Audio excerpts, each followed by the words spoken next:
నమస్తే welcome to I dream నేను విజిత ప్రస్తుతం మనతో పాటు ఉన్నారు కౌశిక్ ఆయుర్వేద మల్టీథెరపీ హాస్పిటల్ నుంచి ఆయుర్వేద వైద్యరత్న డాక్టర్ బాలకిషన్ గారు. ఇప్పుడు సార్తో మాట్లాడి మన సందేహాలని క్లియర్ చేసుకుందాం. నమస్తే సార్. నమస్కారం అండి. మీ ఛానల్ వారికి, మీ ఛానల్ వీక్షిస్తున్న ప్రేక్షకులందరికీ నా యొక్క మనస్పూర్వక నమస్కారాలు. Thank you sir. సార్, ఈ మధ్యకాలంలో చూసుకుంటే వెన్నెముకకు సంబంధించిన ప్రాబ్లమ్స్తో చాలామంది అయితే ఇబ్బంది పడుతున్నారు సార్. ముఖ్యంగా ఆడవాళ్ళు చూసుకుంటే ఈ ఇబ్బంది అయితే ఎక్కువగా ఉంది. అసలు దానికి రీజన్ ఏంటి, దానికి ఎటువంటి ట్రీట్మెంట్ ఉంది సార్? రీజన్ ఏంటంటే చాలా రకాల కారణాలు ఉన్నాయి. అతి చిన్న వయసులో, ఈ మధ్యకాలంలో వయసుతో సంబంధం లేదు. పూర్వకాలంలో ఒకనొకప్పుడు వయసు మీరిపోయాక వృద్ధాప్యం దగ్గరలో అవి మనకి సరి 50-60 సంవత్సరాల తర్వాత కాస్త వచ్చేది.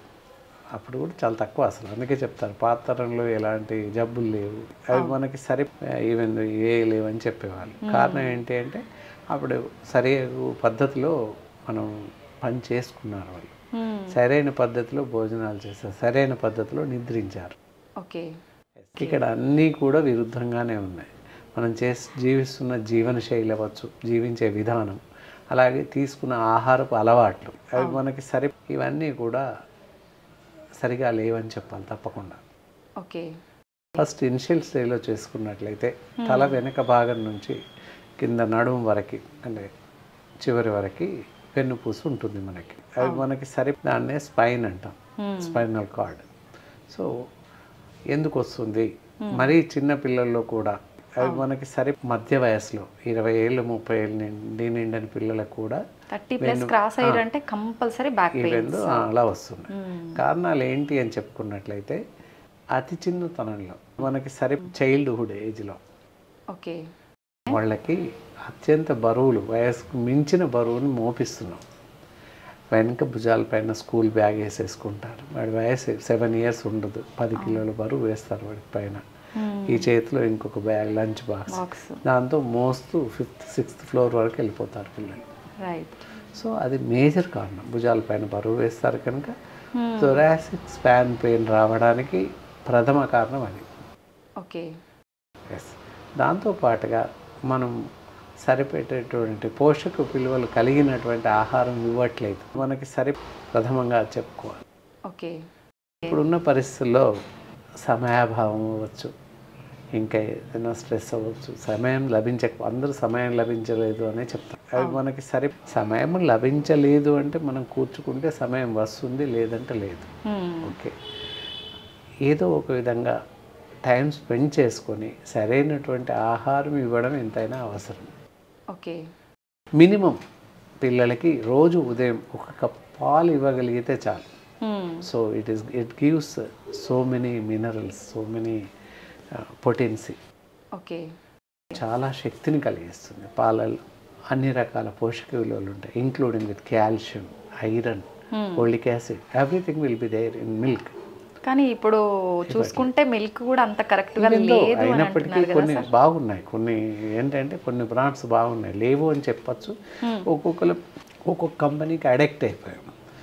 కొంతమంది తిరుమల బ్రాండ్ వాడతారు, కొంతమంది జెర్సీ వాడతారు, ఇలా ఈ విధంగా. అయితే కొన్ని మనకి కంపెనీస్ ఇప్పటికీ వాళ్ళ క్వాలిటీస్ దెబ్బతినలా. ఓకే. సో కాల్డ్ విజయ అనుకుందాం, అమూల్ అనుకుందాం. మేము పుట్టక ముందు నుంచి అమూల్ పౌడర్ తెలుసు అందరికీ, పాలు తెలియదు. ఈ మధ్య కాలంలో వాళ్ళు పాల వ్యాపారంలోకి వచ్చారు. అమూల్ అవ్వచ్చు, విజయ బ్రాండ్, విజయ మిల్క్ అవ్వచ్చు, అటు ఇలా దొడ్లా పాలు. కొన్ని ఏంటంటే బ్రాండ్ ఐస్టీస్ వాళ్ళు మిల్క్ క్వాలిటీని దెబ్బతీయట్లేదు. ఓకే. ఇక్కడ కల్తీ ఉన్నప్పటికీ వాళ్ళు కొంతవరకు కల్తీ చేయట్లేదు అని చెప్పొచ్చు. ఓకే. టు ఇట్ ఫ్రాంక్, మేమేంటంటే విజయ పాలు తీసేసుకుంటున్నాము మై సెల్ఫ్. ఓకే. తీసుకున్నట్లయితే ఆ పాలతో కర్డ్ రెడీ చేసేసి నెయ్యి తీయగలుగుతున్నాం అని చెప్పండి. ప్యాకెట్ పాలలో నెయ్యి వస్తుంది. ఓకే. క్వాలిటీ ఉంది అని. ఓకే. అయితే ఇంకా వాటిలో మీరు చెప్పినట్టు జనరల్గా కల్తీ అమోఘంగా, చాలా దారుణంగా ఉంది. బ్రాండ్స్ నేను చెప్పడం బాగోదు. మేబీ ఇందాక చెప్పినట్టు మేము వాడుతున్నాం కనుక కరెక్ట్గా చెప్పొచ్చు. అప్పుడప్పుడు ఏదైనా ప్రాబ్లం ఉంటే అమూల్ గోల్డ్ వాడుతున్నాం. సో అవి కూడా బాగానే ఉన్నాయి, అందుకే చెప్పగలిగాను. 2 బ్రాండ్స్ పర్వాలేదు. మేబీ క్వాలిటీ దెబ్బతినలే ఇంకా. ఓకే. మిగతా వచ్చి చెప్పడానికి లేదు. ఏ బ్రాండ్ అయినా అవ్వచ్చు. తీసుకుంటే మనం పాలు కాయబెట్టిన టీ చేసిన పైన గ్లాస్కి పౌడర్ లాగా అంటుకుని కనిపిస్తుంది. అవి మనకి సరే ఈజీగా మిల్క్ పౌడర్ తెచ్చుకొని మనం ఎలాగైతే చేసుకుంటామో అదే విధంగా పౌడర్ పేరుకుపోయి కనిపిస్తుంది కాసేపటికి. ఓకే. సో సరే ఇది పక్కన వదిలేస్తే పాలు అనేటి బెనిఫిట్ ఉంది. కొన్ని బ్రాండ్స్ సెలెక్ట్ చేసుకొని వాడడంలో తప్పు లేదు. So it is better. అది మనకు క్లియర్ అయింది. ఎందుకు చెప్పాను, జనాలకు అపోహ ఉంటుంది, ఇది అవసరం, అందుకే చెప్పాను. ఈ బిట్ మీరు అడిగారు, నేను చెప్పాను. ఇదేంటంటే కర్డ్ కానీ పాలు కానీ తీసుకోవచ్చు. విజయ హోల్ మిల్క్ తీసుకోవచ్చు, మామూలు పాలు తీసుకున్నా నష్టం లేదు. దెర్ ఇస్ నో, అంటే అవసరాన్ని బట్టి ఏ తీసుకున్నా విజయ బ్రాండ్ వాళ్ళే తీసుకోవచ్చు, లేదా అమూల్ వాళ్ళే తీసుకోవచ్చు. మేము ఇంత పిల్లల నుండి అమూల్ పౌడర్ తాగాం. పాలు సరిపోకపోతే అమూల్ మిల్క్ పౌడర్ తెచ్చేసి తాగిపించిన సందర్భాలు ఉన్నాయి. ఓకే. అలాగే విజయ మిల్క్ పౌడర్ కూడా వాడారు చిన్నపిల్లలు ఇప్పుడు చాలామందికి. సో జగమెరిగిన సత్యం ఇది అంతటా కూడా. ఓకే. ఇది ఇక్కడ వదిలేస్తే ఇక ఫుడ్ విషయానికి వస్తే సమయాభావం వల్ల ఇందాక అవి మనకి సరే ఏదో ఒకటి అప్పటికప్పుడుగా సమయం చిక్కగా ఏ టిఫిన్ సెంటర్ నుంచో టిఫిన్స్ తెచ్చి తినిపించడం, సమయం లేక ఏ పిజ్జానో బర్గరో లేతే అవి మనకి ఇవ్వడం జరుగుతుంది. ఇక్కడ మనం చెప్పుకోవాల్సింది ఏంటంటే బేకరీ ఐటమ్స్ ఏవైనా పేస్ట్రీస్ ఉంటాయి.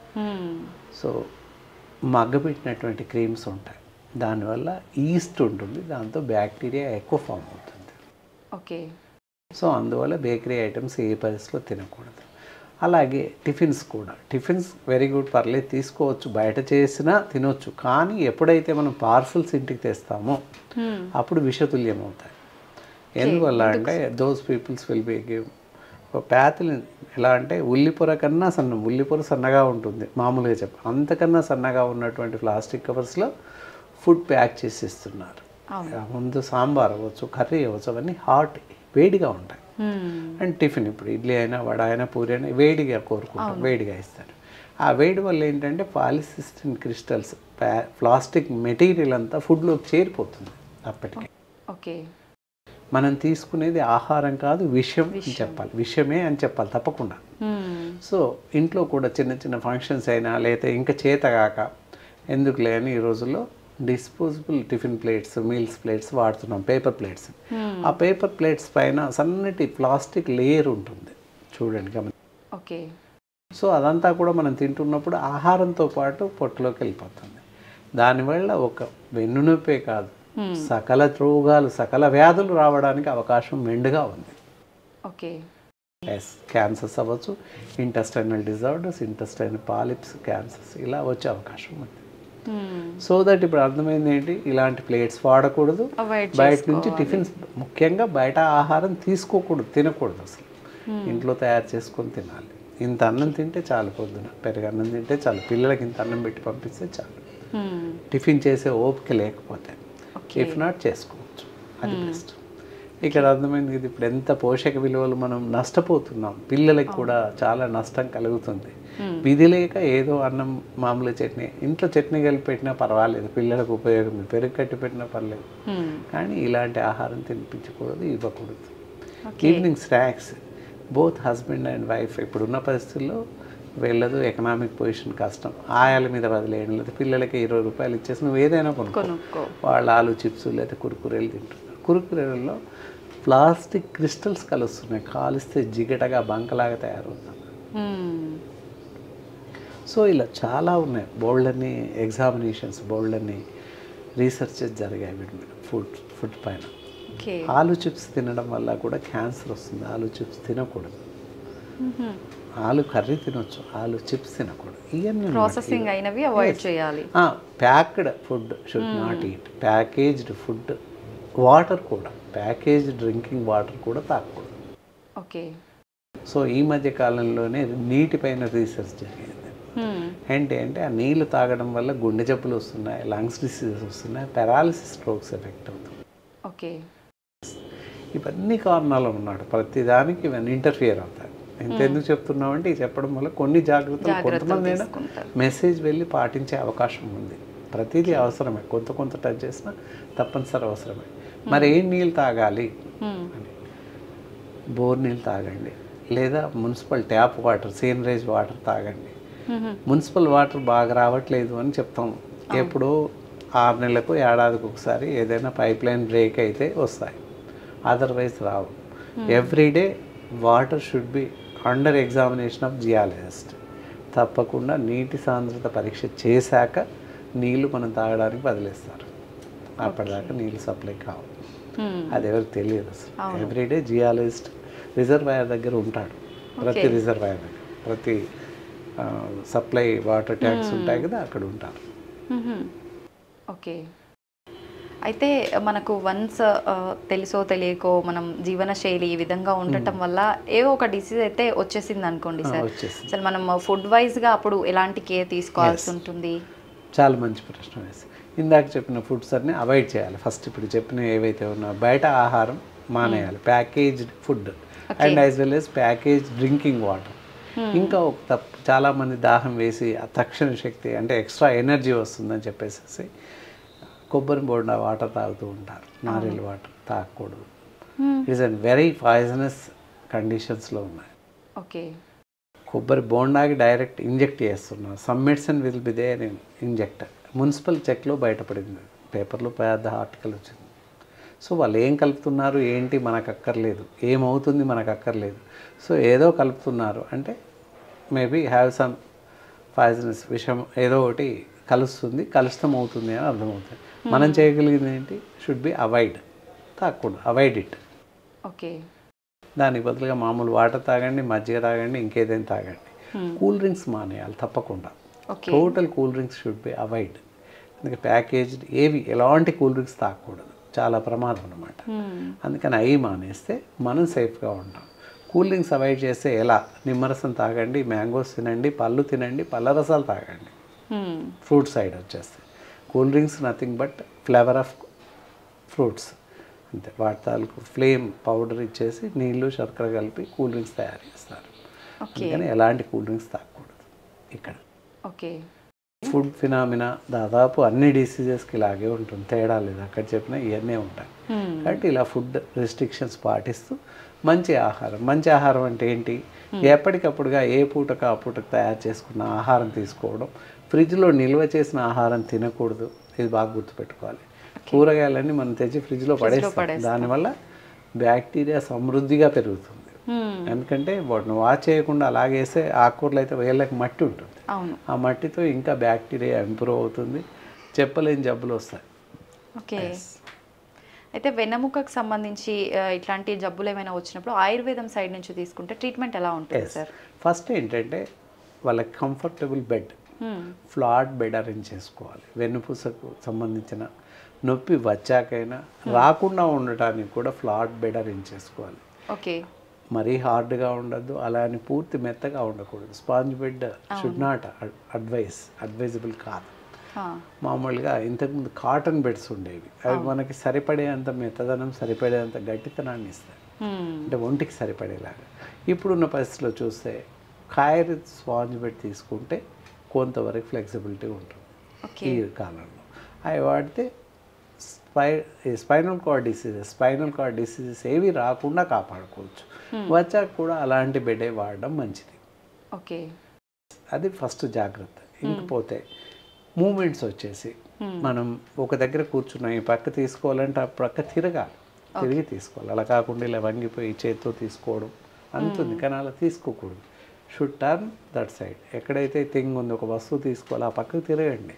హైట్ కూడా మనకు వేరియబుల్ కండిషన్, మనం తీసుకోగలిగినంత హైట్లో ఉన్న వస్తువులనే తీసుకోవాలి. ఓకే. అతి కష్టంగా ఎంతో దూరం ఇలా పైకి లేచి కాళ్ళపైన నిలబడి వేళ్ళని పైన నిలబడి తీసుకోకూడదు. అవసరమైతే ల్యాడర్ లాంటిది వేసి పైకి ఎక్కి తీసుకోవాలి. అంతేకాని అతి కష్టంగా శరీరానికి శ్రమించి తీసుకోకూడదు. పైన ఉన్న వస్తువులు, కింద ఉన్న వస్తువులు కూడా ఇక్కడెక్కడో నిలబడి నడుము మంచేసి తీసుకోకూడదు. పూర్తిగా కింద కూర్చొని తీసుకోవాలి. So that is the positions అన్నమాట. నొప్పి వచ్చాకైనా రాకముందైనా జాగ్రత్తలు ఇవి. ఇక ఇంకొక ప్రశ్న అడిగారు మీరు, ఆయుర్వేదంలో ఎలాంటి వైద్య చికిత్సా పద్ధతులు ఉన్నాయి? ఈ రెస్ట్ అలా తీసుకుంటూ ఫుడ్ డైరెక్షన్స్ ఇందాకటి పాటిస్తూ ఆయుర్వేదంలో చాలా మంచి బెస్ట్ ఆఫ్ బెస్ట్ మెడిసిన్స్ ఉన్నాయి. ఎలాంటి సైడ్ ఎఫెక్ట్స్ ఉండవు, మంచి నీట్గా బెస్ట్ ఆఫ్ బెస్ట్ మెడిసిన్స్ ఉన్నాయి. ఇక్కడ మనం చూపించవచ్చు. దిస్ ఇస్ ఆర్థోయోగ్ క్యాప్సూల్స్ అని ఉంటాయి.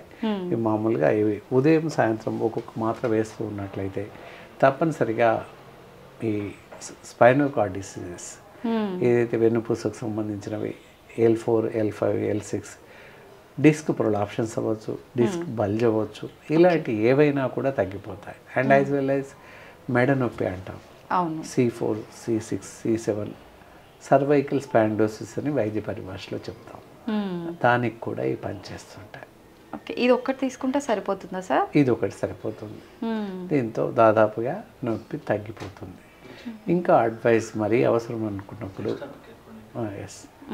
అడ్వైస్ అనుకున్నప్పుడు లిటిల్ బిట్ ఆఫ్ ఎక్సర్సైజ్ మా లాంటి డాక్టర్స్ ఆధ్వర్యంలో చేపించడం జరుగుతుంది.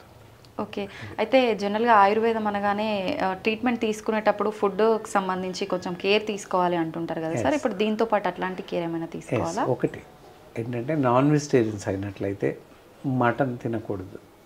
అలాగే ఫ్రాన్స్, రొయ్యలు, బొమ్మిడాలు, పీతలు, ఎండు చేపలు ఇవి తినకూడదు. ఓకే. వెజిటేరియన్స్లో తువార్దాలు, కందిపప్పు తినకూడదు అసలు. ఈ రెండు మానేస్తే ఎముకల నొప్పులు, జనరల్లీ జాయింట్ పెయిన్స్ ఏవి రాకుండా కాపాడుకోవచ్చు. మిగతా రెస్ట్ ఆఫ్ ఫుడ్ అన్నీ తినొచ్చు. వంకాయలు తినొచ్చు, బంగాళదుంపలు తినొచ్చు, గోంగూర తినొచ్చు, పెరుగు తీసుకోవచ్చు, పాలు తీసుకోవచ్చు. ఈ తినాల్సిన వాటి మీద వాళ్ళ అనుమానం వెలిపిస్తారు. తినాల్సిన వాటి మీద ఈ నిరభ్యంతరంగా తినవచ్చు, దానివల్ల ఎలాంటి ప్రమాదం లేదు. పులుపు తీసుకోవచ్చు. ఓకే, తప్పకుండా అన్ని రకాల ఆహార పదార్థాలు తీసుకోవచ్చు. రెస్ట్ ఆఫ్ 2-3 ఐటమ్స్ చెప్పి అవి మానేస్తే సరిపోతుంది. అండ్ డీప్ ఫ్రైస్ ఒకటి మానేయాల్సి ఉంటుంది. ఇంతే. This is the food restrictions, ఎలాంటి ఆహారం తీసుకునే దాని మీద. ఇంత నిజంగా చాలా యూస్ఫుల్ ఇన్ఫర్మేషన్ ఇచ్చారు సార్. నమస్తే. నమస్కారం అమ్మ. మళ్ళీ మరో కార్యక్రమం ద్వారా తప్పకుండా సార్.